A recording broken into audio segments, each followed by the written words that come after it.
dan peristiwa besar yang mengiringinya.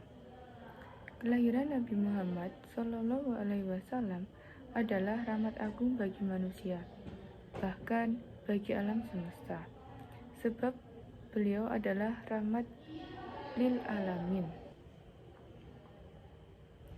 Kelahiran Nabi Muhammad. Rasulullah Muhammad lahir di Mekah pada hari Senin, tanggal 12 Rabiul Awal tahun Gajah, bertepatan 12 April 571 Masehi. Ayahnya adalah Abdullah dan ibunya adalah Aminah. Rasulullah ditanya tentang puasa hari Senin. Beliau bersabda, "Hari tersebut adalah hari aku dilahirkan, hari aku diutus atau diturunkan wahyu untukku."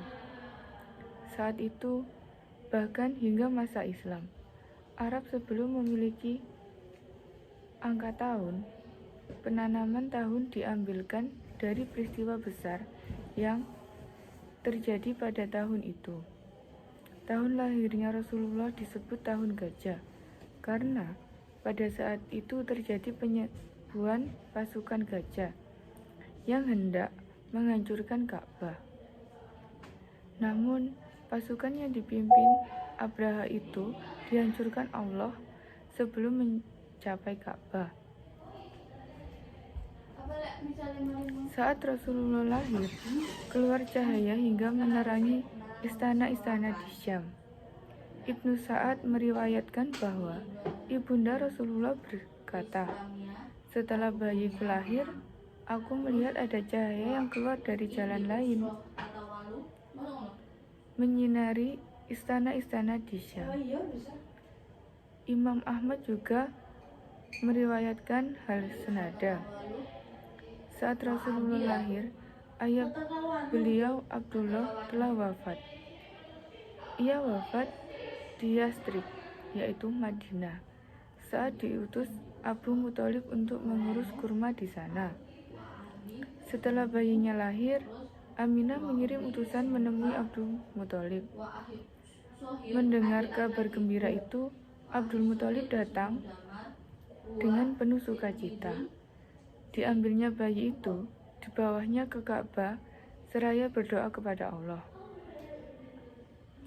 Jangan heran jika sebagian orang Mekah berdoa kepada Allah, karena demikian ajaran Ibrahim dan Ismail yang masih tersisa.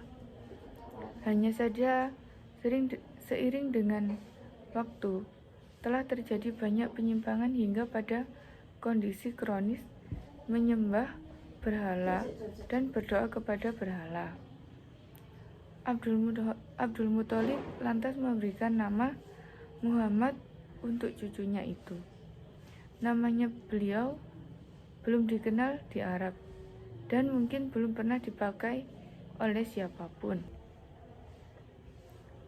Nasab Nabi Muhammad. Dari segi nasab atau keturunan, Rasulullah adalah orang pilihan. Ia terlahir dari keturunan pilihan sebagai mana sabda beliau. Sesungguhnya Allah memilih Kinah di antara keturunan Ismail dan memilih Quraisy di antara keturunan Kinah dan memilih Bani Hashim di antara suku Quraisy, dan Allah memilihku di antara Bani Hashim. Ayah Rasulullah adalah Abdullah. Ia wafat pada usia 25 tahun, merupakan laki-laki terpandang di kalangan Quraisy. Ia putra Abdul Muthalib, pimpinan kaum di Mekah, yang memiliki otoritas pemikiran Ka'bah. Abdul Muthalib dikenal dengan gelar Al-Fayyad, sang dermawan, karena kedermawanannya. Ibu Rasulullah bernama Aminah. Lengkapnya adalah Aminah binti Wahb bin Abdul Manaf bin Zuhrah bin Kilab. Aminah adalah wanita paling terpandang di kalangan Quraisy, baik karena nasabnya maupun kedudukannya.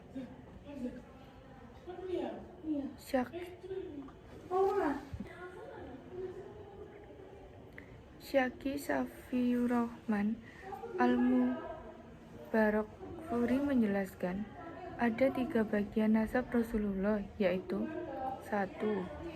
Bagian yang disepakati kebenarannya oleh para pakar sirah dan nasab, yakni sampai Adnan. 2.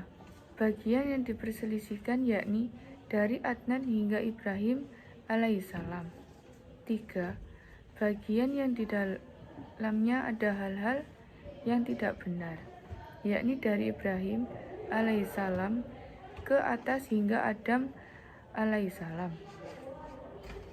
Bagian pertama dari nasab Rasulullah adalah 22 generasi yang namanya disepakati para pakar sirah, yakni Muhammad bin Abdullah bin Abdul Muthalib bin Hashim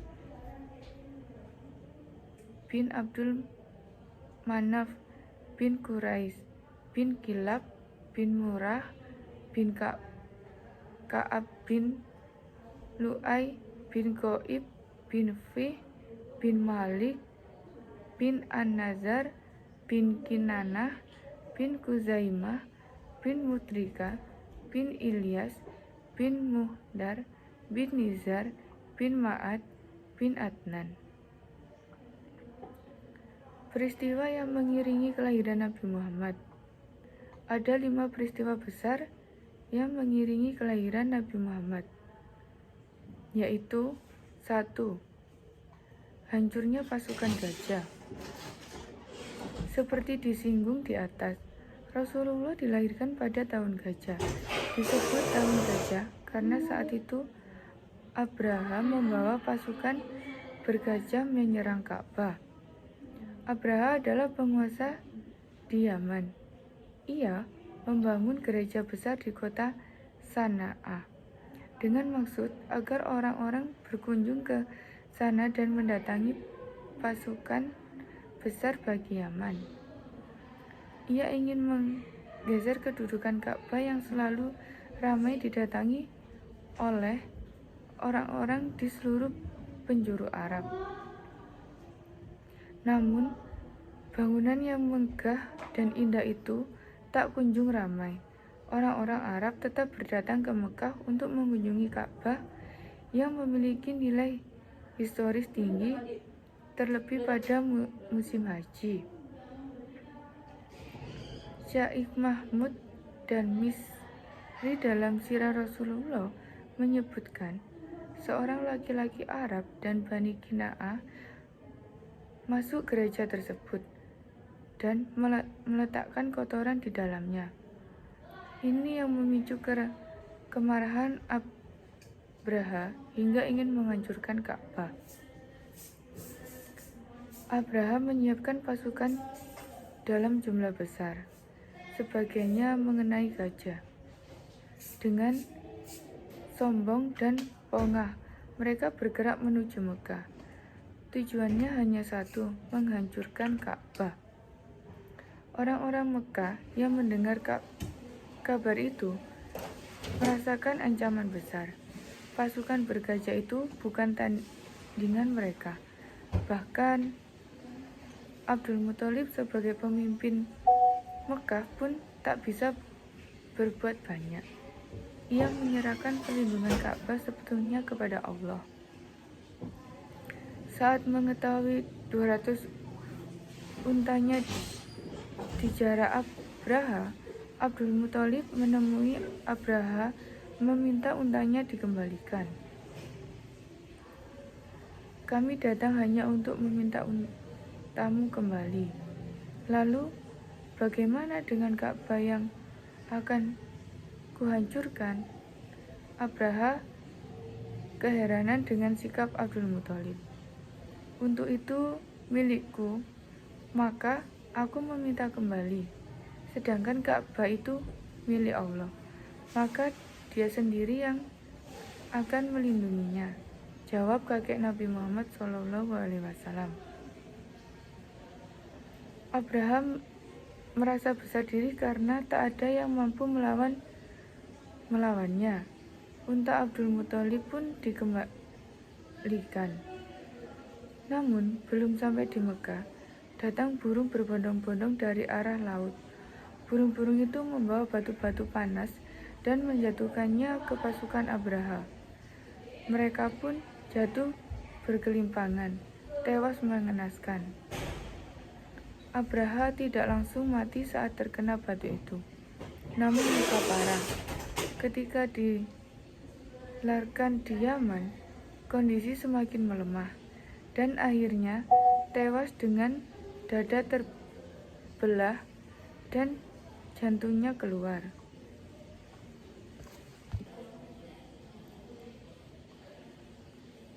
Dua, keluarnya cahaya saat kelahiran Nabi Muhammad. Peristiwa yang tak kalah ajaib adalah keluarnya cahaya saat kelahiran Nabi Muhammad. Cahaya itu keluar dan menerangi ke arah istana-istana di Syam. Jika peristiwa gajah diabadikan Allah dalam surat Al-Fil, keluarnya cahaya ini diriwayati Ibnu Sa'ad dan Imam Ahmad. Ibnu Sa'ad meriwayati bahwa Aminah ibunda Rasulullah berkata, "Setelah bayiku lahir, aku melihat ada cahaya yang keluar dari jalan lahirnya, menyinari istana-istana di Syam." Imam Ahmad juga meriwayatkan dari Ar-Irab bin Sariyah dengan riwayat yang hampir sama. Peristiwa ini memberikan isyarat bahwa kelak agama Islam yang dibawa Rasulullah Shallallahu Alaihi Wasallam akan sampai ke Syam yang saat itu masih di bawah kekuasaan Romawi. Dan kita kemudian bisa melihat sejarah Syam menjadi negeri Muslim. Baitul Maqdis dibebaskan pada masa Khalifah Umar bin Khattab. Bahkan Damaskus menjadi ibu kota Khilafah Bani Umayyah. Dan hingga saat ini Suriah, Lebanon, dan Palestina menjadi negeri-negeri Muslim. 3. Runtuhnya 14 balkon Istana Kisra. Runtuhnya 14 balkon Istana Kisra saat kelahiran Nabi Muhammad ini diriwayati oleh Al-Baihaqi, seakan memberi isyarat bahwa nantinya Persia akan jatuh, dan ternyata benar. Persia akhirnya jatuh. Peperangan terakhir yang kemudian disusun dengan jatuhnya Persia adalah Perang Qadisiyah. 4. Padamnya api yang biasanya disembah Majusi. Peristiwa besar lain yang mengiringi kelahiran Nabi Muhammad adalah padamnya api yang bisa disembah Majusi. Peristiwa ini juga diriwayatkan oleh Al-Baihaqi, seakan memberi isyarat bahwa nantinya banyak orang Majusi masuk Islam. Di kemudian hari, banyak orang Majusi masuk Islam. Salah satunya yang paling terkenal adalah Salman Al-Farisi. 5. Runtuhnya gereja di Buhairah. Runtuhnya gereja di Buhairah setelah ambles ke tanah ini juga diriwayatkan Al-Baihaqi sebagaimana dua peristiwa sebelumnya. Syaikh Safiyur Rahman Al-Mubarakfuri mencantumkannya di Ar-Rahiqul Mahtum. Namun, riwayat ini diperselisihkan. Beberapa dengan peristiwa pasukan gajah dan keluarnya cahaya saat kelahiran Nabi Muhammad. Yang keduanya disepakati para ulama.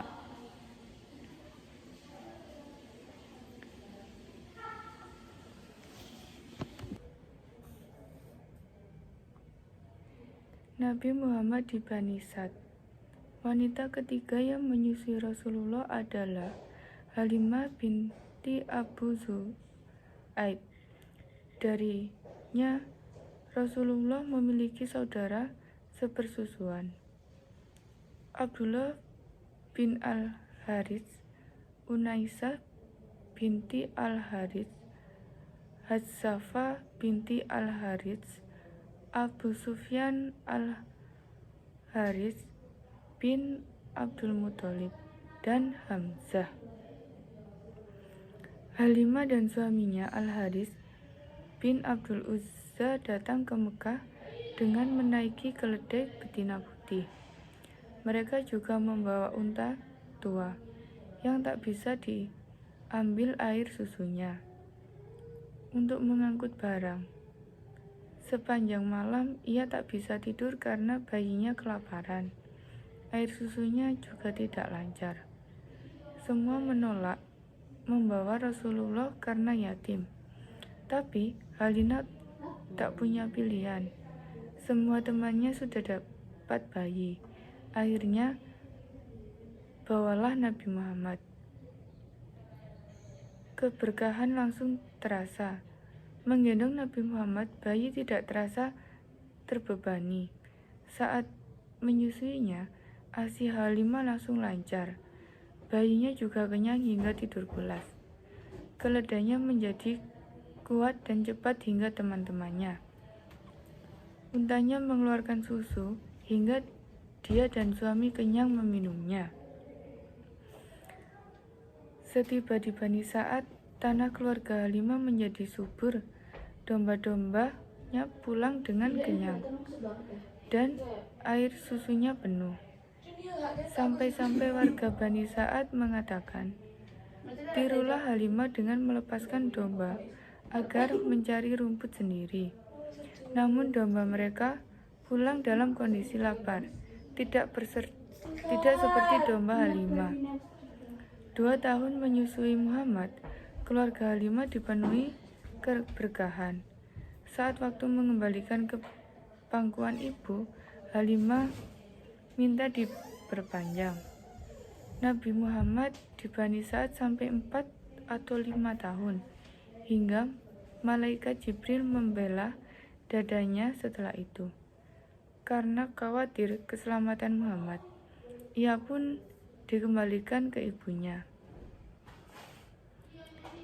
Ibunda wafat diasuh kakek. Pada usia 6 tahun, Nabi Muhammad diajak Aminah ke Yasrib untuk ziarah makam ayahnya bersama pembantunya, Ummu Aiman. Mereka tinggal di Yasrib selama 1 bulan. Dalam perjalanan pulang, Aminah meninggal di Abwa antara Mekah dan Madinah. Mendengar Aminah wafat, Abdul Muthalib menyebut Muhammad lalu diasuhnya.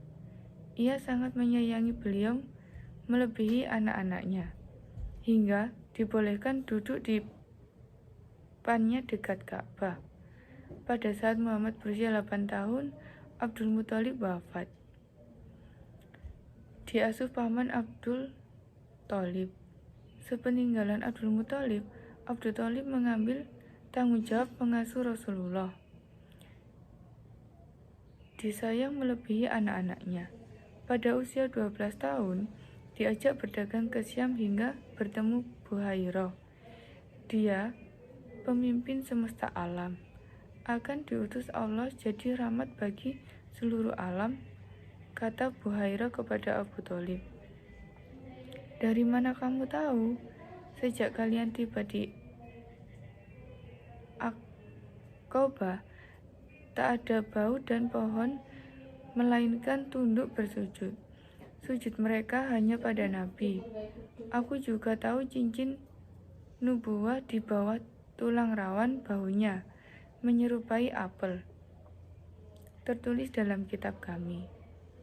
Buhairah meminta Abu Thalib kembali ke Mekah agar orang-orang Yahudi tidak bertemu dengan Rasulullah dan berbuat jahat kepadanya.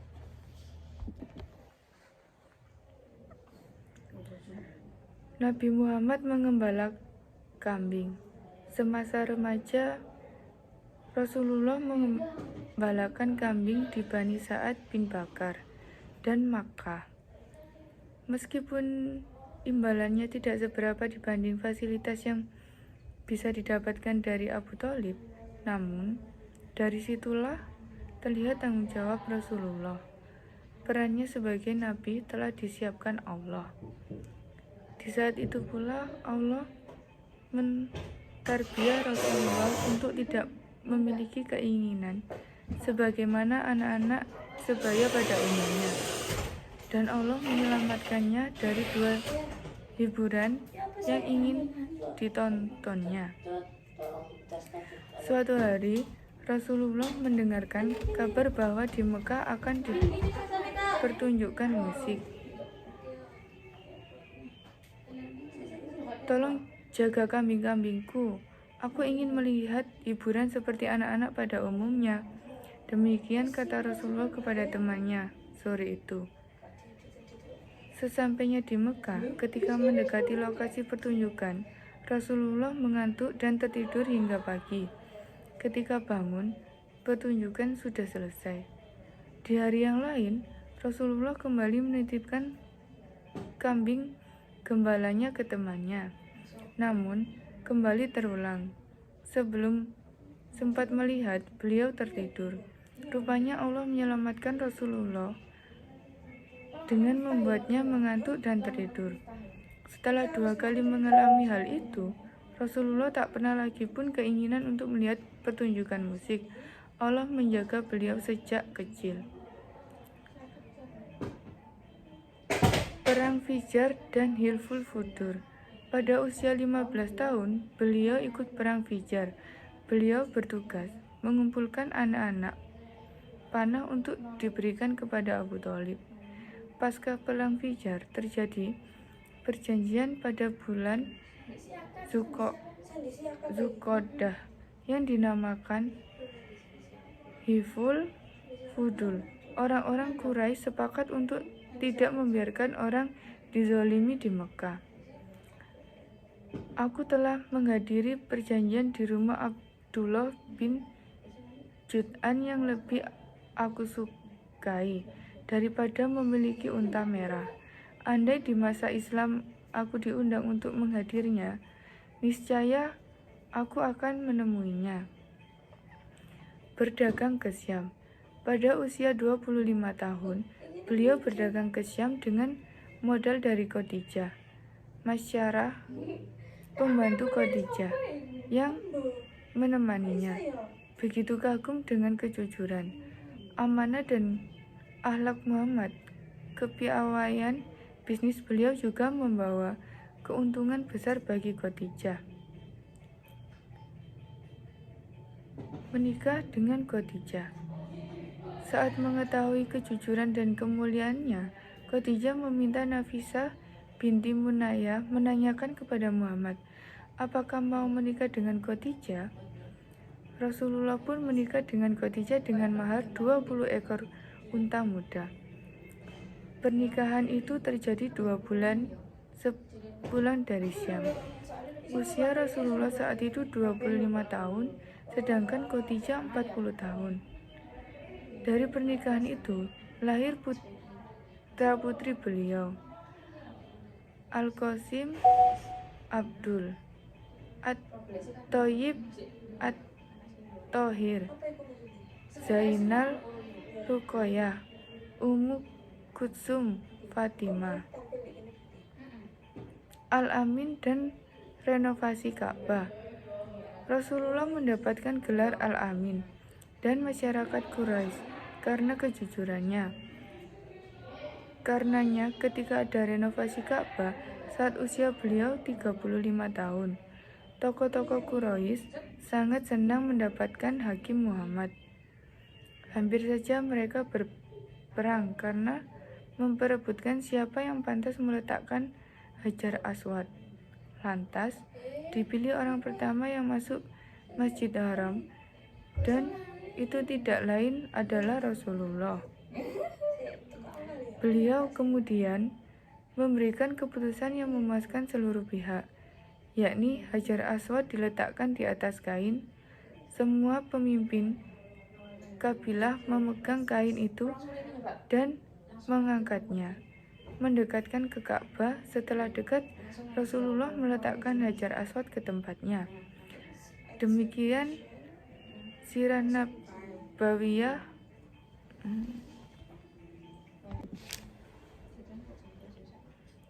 Wahyu pertama. Setelah membahas masa kecil Rasulullah hingga pernikahan beliau dengan Khadijah, Sirah Nabawiyah kali ini membahas detik-detik wahyu pertama ketika Rasulullah Muhammad SAW diangkat menjadi nabi. Turunnya wahyu pertama pada bulan Ramadan saat beliau bertahanus untuk ketiga kalinya. Datanglah malaikat Jibril seraya mengatakan, "Iqra, bacalah." Rasulullah menjawab, "Aku tidak bisa membaca." Lalu Jibril mendekap Rasulullah hingga beliau kehabisan tenaga. Lalu diulangi lagi hingga 3 kali. Rasulullah juga mengulangi jawaban yang sama.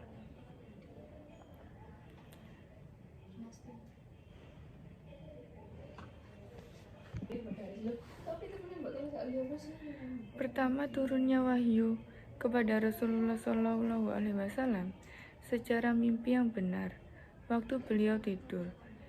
Biasanya mimpi itu terlihat jelas oleh beliau, seperti jelasnya cuaca pagi. Semenjak itu hati beliau tertarik untuk mengasihkan diri ke Gua Hiro. Di situ beliau beribadah beberapa malam, tidak pulang ke rumah istrinya. Untuk itu beliau membawa perbekalan secukupnya. Setelah perbekalan habis, beliau kembali kepada Khadijah untuk mengambil lagi perbekalan secukupnya. Kemudian beliau kembali ke Gua Hiro hingga suatu ketika datang kepadanya kebenaran wahyu, yaitu sewaktu beliau masih berada di Gua Hiro. Malaikat datang kepadanya lalu berkata, "Bacalah." Nabi menjawab, "Aku tidak bisa membaca." Nabi menceritakan, "Maka aku ditarik dan dipeluk hingga aku kepayahan. Lalu aku dilepaskan dan disuruh membaca." Malaikat berkata, "Bacalah." Aku menjawab, "Aku tidak bisa membaca." Maka aku ditarik dan dipeluk untuk ketiga kalinya.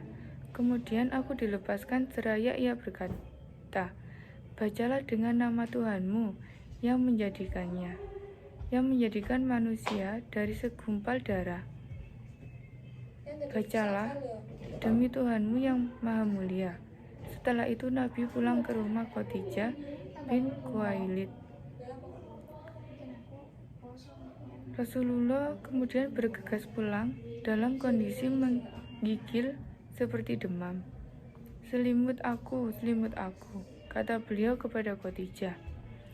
Setelah diselimuti Khadijah dan badannya tak lagi menggigil, Rasulullah menceritakan apa yang dialaminya. "Aku khawatir terhadap keadaan diriku sendiri," kata beliau. Khadijah menenangkan Rasulullah dengan menyebutkan kebaikan-kebaikan beliau. "Tidak, demi Allah takkan menghinakanmu karena engkau suka menyambung tali persaudaraan, membantu orang lain, memberi makan orang miskin, menjamu tamu dan menolong orang yang menegaskan kebenaran." Tak hanya menenangkan Rasulullah, Khadijah kemudian mengajak beliau menemui sepupunya, Waraqah bin Naufal, pendeta Nasrani berusia lanjutan yang menguasai bahasa Ibrani. Setelah mendengar cerita Rasulullah, Waraqah mengatakan, "Itu adalah namus yang diturunkan Allah kepada Musa. Andaikan aku masih muda pada masa itu, andaikan aku masih hidup saat kaummu mengusirmu." Waraqah mengatakan, kesungguhannya akan membantu Rasulullah jika berumur panjang. Namun, tak lama setelah itu ia meninggal dunia. Selama beberapa hari, beliau turun wahyu lagi. Pada hari-hari terputusnya wahyu, Rasulullah hanya diam dan termenung gelisah. Bahkan, Imam Bukhari dalam kitab At-Tabir pada sahihnya meriwayatkan Rasulullah beberapa kali lari ke gunung dan ingin mengatukan diri ke jurang. Namun, begitu sampai puncak gunung, malaikat Jibril menetapkannya diri seraya mengatakan, "Wahai Muhammad, sesungguhnya engkau benar-benar utusan Allah." Setelah itu Rasulullah kembali tenang dan pulang ke rumah. Selang beberapa hari wahyu berikutnya belum turun juga. Beliau kembali gelisah dan pergi ke gunung. Lalu malaikat Jibril menampakkan dirinya dan mengatakannya perkataan yang sama. Beliau pun kembali tenang dan kini telah tiap menerima wahyu berikutnya. Wahyu kedua. Turunnya wahyu kedua ini sebagaimana diriwayatkan Imam Bukhari dalam sahihnya. Rasulullah bersabda, "Tak kala aku sedang berjalan, tiba-tiba aku mendengar sebuah suara yang berasal dari langit. Aku mendongakkan pandangan ke langit. Ternyata di sana ada malaikat yang mendatangiku di Gua Hira, sedang duduk di sebuah kursi, menggantung di antara langit dan bumi. Aku mendekatinya hingga tiba-tiba aku terjerembab ke atas tanah. Kemudian aku menemui keluargaku dan kukatakan, 'Selimut aku, selimut aku.' Kemudian Allah menurunkan surat Al-Mudaththir ayat 1-5. Ada pula yang mengatakan ayat 1-7. Dan setelah itu wahyu datang secara berturut-turut. Hal orang yang berkemul atau berselimut, bangunlah, lalu berilah peringatan dan Tuhanmu agungkanlah, dan pakaianmu bersihkanlah, dan perbuatan dosa tinggalkanlah. Dan janganlah kamu memberi dengan maksud memperoleh balasan yang lebih banyak. Dan untuk memenuhi perintah Tuhanmu, bersabdalah." Cara turunnya wahyu.